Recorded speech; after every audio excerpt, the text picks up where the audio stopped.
Ako nga pala si Mark, isang caregiver dito sa bansang UAE.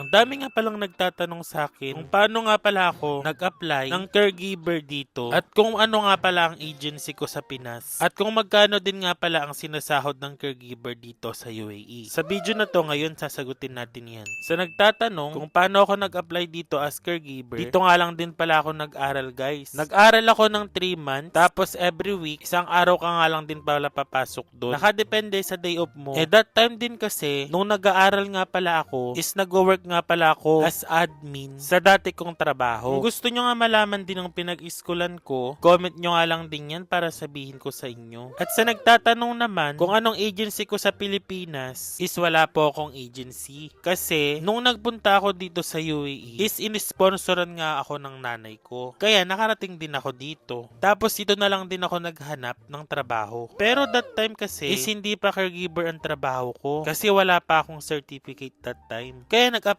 muna ako ng ibang trabaho. Nagbabalak din kasi ako mag-aral ng caregiver sa Pilipinas noon. Kaso kasi sa Pilipinas, 6 months nga pala mag-aral. Hindi na siya aabot that time. Kasi yung flight ko noon, 2 months na lang, aalis na ako. At sa mga nagtatanong naman kung magkano ang mga sahod dito ng caregiver, mostly starting nila is 2,500 dirham to 3,000 dirham. Pag i-convert mo nga sa Pilipinas, is nasa 40,000 to 48,000 nga. Nakadepende nga din yan sa company. Kasi nga yung ibang company, nag-o-offer ng 3,500 start. Iba pa yung overtime mo. Pag nasa 3,500 naman, in Philippine peso, nasa 56,000 pesos nga din. Swerte nga din, if ever, providean ng company ang accommodation nyo. Pero kasi mostly lahat live out. Pero yung mga sinasahod namin na yan, is meron nga ding bawas pa yan. Kasi nagbabayad din kami dito ng bahay, syempre mga pagkain, padala sa Pinas. Tapos kung may matira, syempre luho mo din. Dito na nagtatapos ang ating video. Sana nasagot ko lahat ng mga tanong nyo. Maraming salamat sa inyo.